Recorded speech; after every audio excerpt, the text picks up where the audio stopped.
안녕하세요, 여러분. 은퇴 후 아내에게 버림받다. 집도 돈도 없이 길거리에 나앉은 남자의 이야기라는 제목을 듣고는 설마 저렇게까지 극단적인 상황이 있을까? 하면서도 한편으로는 혹시 내 미래가 저렇게 되면 어쩌지? 하고 마음 한구석이 조금 불편해지셨을 수도 있어요.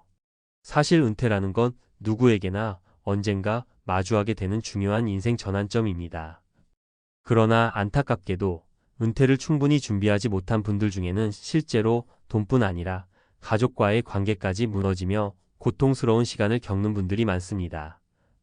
우리는 대부분 은퇴라는 말을 들으면 막연히 놀고 먹는 여유로운 삶, 그동안 고생했으니 누려야 할 시기라고 생각하기 마련이죠. 하지만 현실은 그렇지 않습니다. 가정에서 주된 소득원이었던 가장이 은퇴 후 소득이 끊기면 부부간의 갈등이 커지고 심하면 이혼으로 이어지기도 합니다. 집을 유지할 경제력도 부족해지고 결국 별다른 대책 없이 길거리에 나앉는 끔찍한 상황까지 벌어질 수 있죠. 그래서 오늘은 은퇴 준비의 중요성과 은퇴 후에 벌어질 수 있는 진짜 현실에 대해 이야기해 보려고 합니다. 은퇴 준비라 하면 거창하게 느껴질 수도 있지만 사실 그 핵심은 나이 들어서도 인간다운 삶을 살 수 있게 미리 준비하자는 데 있습니다. 지금은 직장 생활을 하며 수입이 꾸준히 들어오기 때문에 매달 월급이 끊길 거란 생각을 하지 않죠. 하지만 어느 순간 갑자기 정년퇴직을 맞이하거나 예기치 못한 명예퇴직이 닥치면 이야기가 완전히 달라집니다. 수입은 끊기는데 생활비는 그대로이거나 혹은 병원비 같은 예기치 못한 지출이 확 늘어나니 금세 힘들어지기 시작하는 겁니다. 오늘은 이러한 문제를 구체적으로 보여줄 3가지 사례를 이야기해 보려고 합니다. 현실에서 일어날 법한 혹은 이미 일어나고 있는 이야기를 통해 좀 더 피부로 와닿게 느껴보시길 바라요. 그리고 나서 우리가 어떤 식으로 은퇴를 준비하면 좋을지, 어떻게 하면 은퇴 후에도 가족들과의 관계를 건강하게 유지하며 삶의 안정감을 지킬 수 있을지 살펴보겠습니다. 1. 직장만 믿다가 은퇴 후 길거리에 나앉은 58세의 김현수 씨가며 제가 젊었을 때만 해도 한 회사에 충성을 다하면 적어도 퇴직금은 넉넉히 나올 줄 알았어요. 그런데 지금 와서 보니 현실은 좀 달랐죠. 김현수 씨는 30년 넘게 중견기업에서 근무하며 평범한 가장으로 살았습니다. 사교육비도 많이 들지 않았고 내 집 마련도 일찌감치 끝내서 별 문제가 없어 보였죠. 그런데 문제는 은퇴 직전에 닥쳐왔습니다. 회사의 경영난으로 인해 대규모 구조 조정이 진행됐고 김현수 씨 역시 명예퇴직 대상자로 선정된 겁니다. 정년까지 한 23년은 더 다닐 수 있을 거라 믿었는데 갑작스레 명퇴를 통보받고 퇴직금도 생각만큼 넉넉치 않았습니다. 처음에는 그래도 이 정도면 자영업 하나 차려서 살아갈 수 있지 않을까 하는 막연한 희망이 있었습니다. 아내 역시 지지를 해주긴 했죠. 문제는 창업을 할 만한 분야에 대한 지식이 전혀 없었다는 겁니다. 퇴직금의 절반 이상을 털어 식당을 차렸는데 장사가 뜻대로 되지 않아 결국 1년도 안 돼서 문을 닫고 말았습니다. 여유 자금도 거의 없는데 식당이 망하니 망연자실하더라고요. 그때부터 아내와 다투는 일이 잦아졌습니다. 결국 김현수 씨는 식당 부채를 감당하지 못해 살던 집마저 팔아야 했습니다. 그 이후에는 월세로 지내다가 급기야 월세 비용도 못 내 이사를 전전하게 되었죠. 아내는 생활비 문제로 계속 다투다 지쳐 결국 이혼을 통보했고 집을 나가버렸습니다. 은퇴 후 돈도 가족도 잃게 된 그는 갑자기 모든 것이 무너져 버렸다고 토로했습니다. 교훈. 은퇴 직전에 갑자기 닥친 구조조정은 누구에게나 일어날 수 있음. 퇴직금을 막연히 믿고 무작정 자영업을 시작하면 위험. 부부 간의 소통과 재정 계획이 미리 마련되지 않으면 심각한 갈등으로 이어질 수 있음. 2. 자녀 교육비에 올인. 정작 자기 노후는 빈손이 된 55세 박정민 씨가며 박정민 씨는 자식 교육만 잘 시키면 나중에 자식들이 효도하겠지라는 마음으로 살았습니다. 2자녀가 있었는데 둘 다 해외 유학을 보내고 싶어 했고 박정민 씨는 주변에서 자녀 교육에는 투자를 아끼지 말라는 말을 철석같이 믿었죠. 문제는 그렇게 자녀들에게 투자하는 동안 정작 자신의 노후 준비는 전혀 못했다는 것입니다. 솔직히 그때는 내 노후는 어떻게 되겠지 뭐 일단 아이들부터 잘 키워놓으면 괜찮을 거야 라고 생각했어요. 두 자녀의 유학비와 생활비를 마련하느라 박정민 씨는 퇴직 적립금까지 중도 인출에 썼습니다. 대출까지 받아가며 자녀 뒷바라지에 매달렸죠. 어렵사리 자녀를 졸업시키고 나니 이미 본인은 55세가 넘어 정년퇴직이 코앞. 회사에서는 갱신 계약이 어려울 것 같다는 핑계를 대며 퇴직을 유도했습니다. 더 큰 문제는 자녀들이 해외에서 자리를 잡으면서 박정민 씨와 거리가 멀어졌다는 겁니다.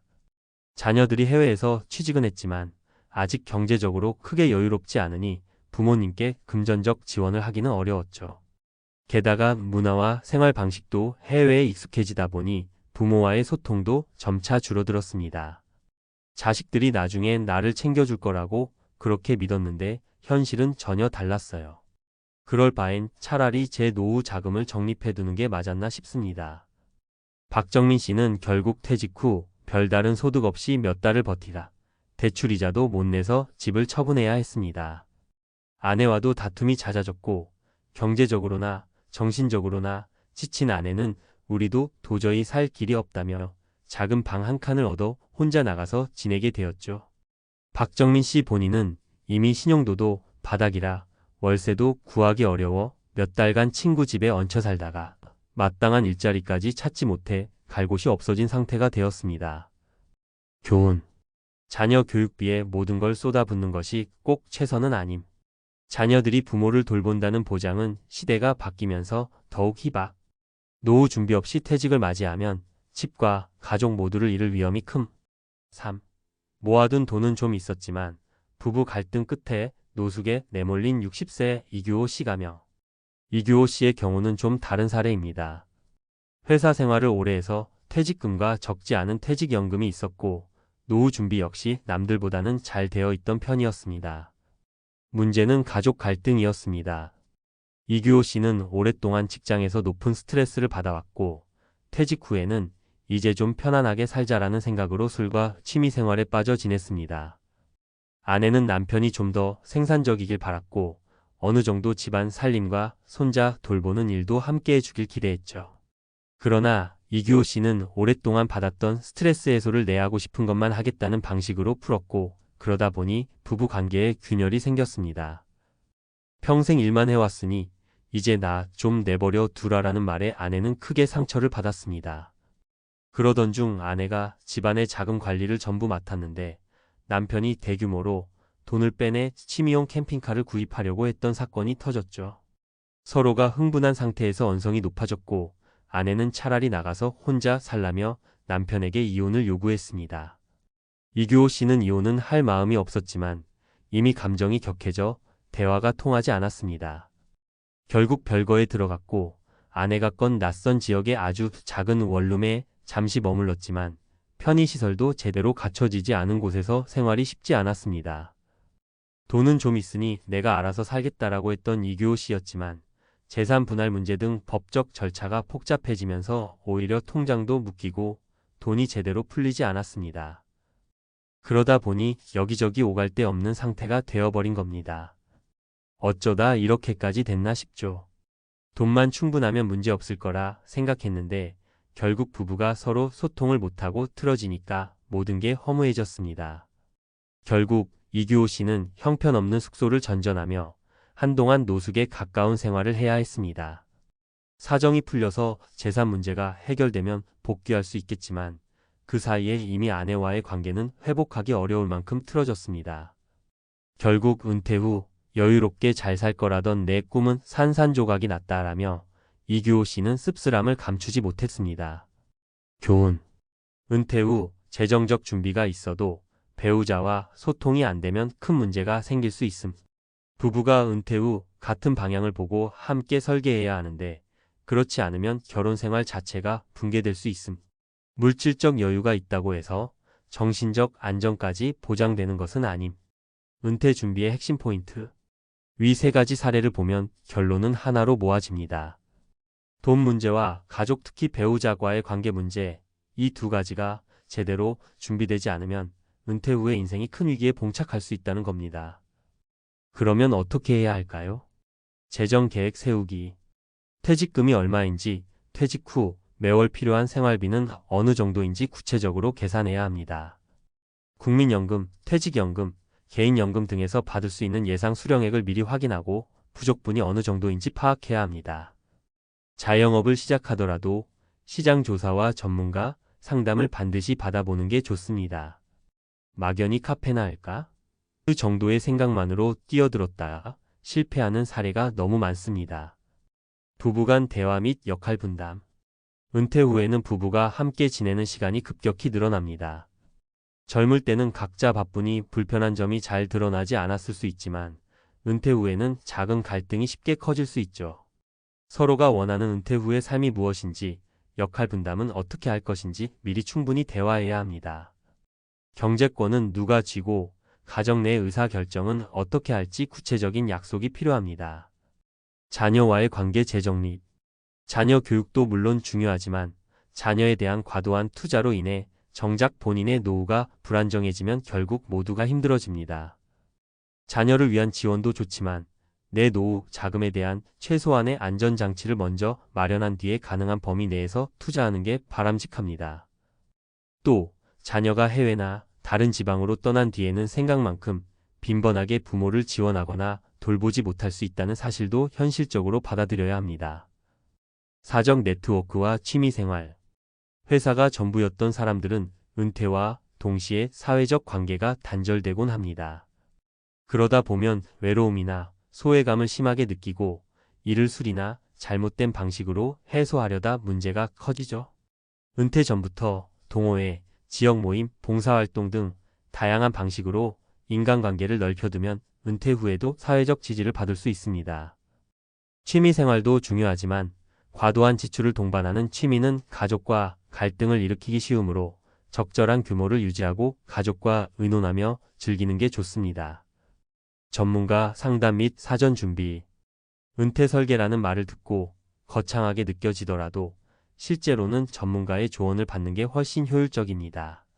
재무설계사, 공인중개사, 변호사, 심리상담가 등 필요하다면 각 분야 전문가들의 상담을 받아보는 걸 추천합니다. 작은 문제처럼 보여도 은퇴 후에는 쉽게 눈덩이처럼 불어날 수 있으니 초기에 제대로 점검하고 대책을 세우는 게 중요합니다. 마무리하며 오늘 함께 살펴본 이야기들은 단순히 극단적인 예시라고만 치부할 수 없는 현실입니다. 사실 우리 주변에도 비슷한 사례가 은근히 많습니다. 회사에서 정년까지 일하는 사람도 점점 줄어들고 있고 자영업은 경쟁이 갈수록 치열해지는 데다 부부 관계 역시 변화하는 시대의 흐름 속에서 예전만큼 안정적이지 않으니까요. 은퇴 후 경제력 감소는 곧 가족과의 갈등으로 이어지기 쉽고 갈등이 깊어지면 결국 모든 관계가 단절될 위험이 커집니다. 은퇴를 쓸쓸하고 초라한 마지막으로 만들지 않으려면 우리 스스로가 미리 준비하고 가족과의 관계도 공들여 가꿔야 합니다. 퇴직 전에 약간의 귀찮음이나 비용이 들더라도 전문가의 도움을 받는 것이 오히려 나중에 더 큰 손해를 막는 길일 수 있습니다. 무엇보다 중요한 건 내가 원하고 또 내가 감당할 수 있는 삶의 형태를 미리 구체적으로 그려보는 것입니다. 그리고 그 미래에 함께할 배우자 혹은 가족의 의견도 반드시 존중하고 조율하면서 목표와 계획을 맞춰 가야 합니다. 돈도 중요하지만 마음 맞는 사람들과 함께 행복을 누리며 사는 게 결국 진짜 은퇴 후의 풍요로운 삶이 아닐까요? 여기까지 읽어주셔서 감사합니다. 여러분이 이 글을 통해 은퇴 준비에 대해 다시금 생각해 볼 수 있었다면 좋겠습니다. 은퇴는 인생의 끝이 아니라 새로운 시작이 될 수도 있습니다. 그 시작을 더 행복하게 만들어가기 위해 지금부터라도 작은 부분 하나하나 차근차근 준비해 보시면 어떨까요? 늘 내일을 위해 사는 삶이 아니라 오늘의 삶도 충실히 누리면서 미래의 안정도 함께 설계해 나가는 지혜를 꼭 잊지 않으시길 바랍니다.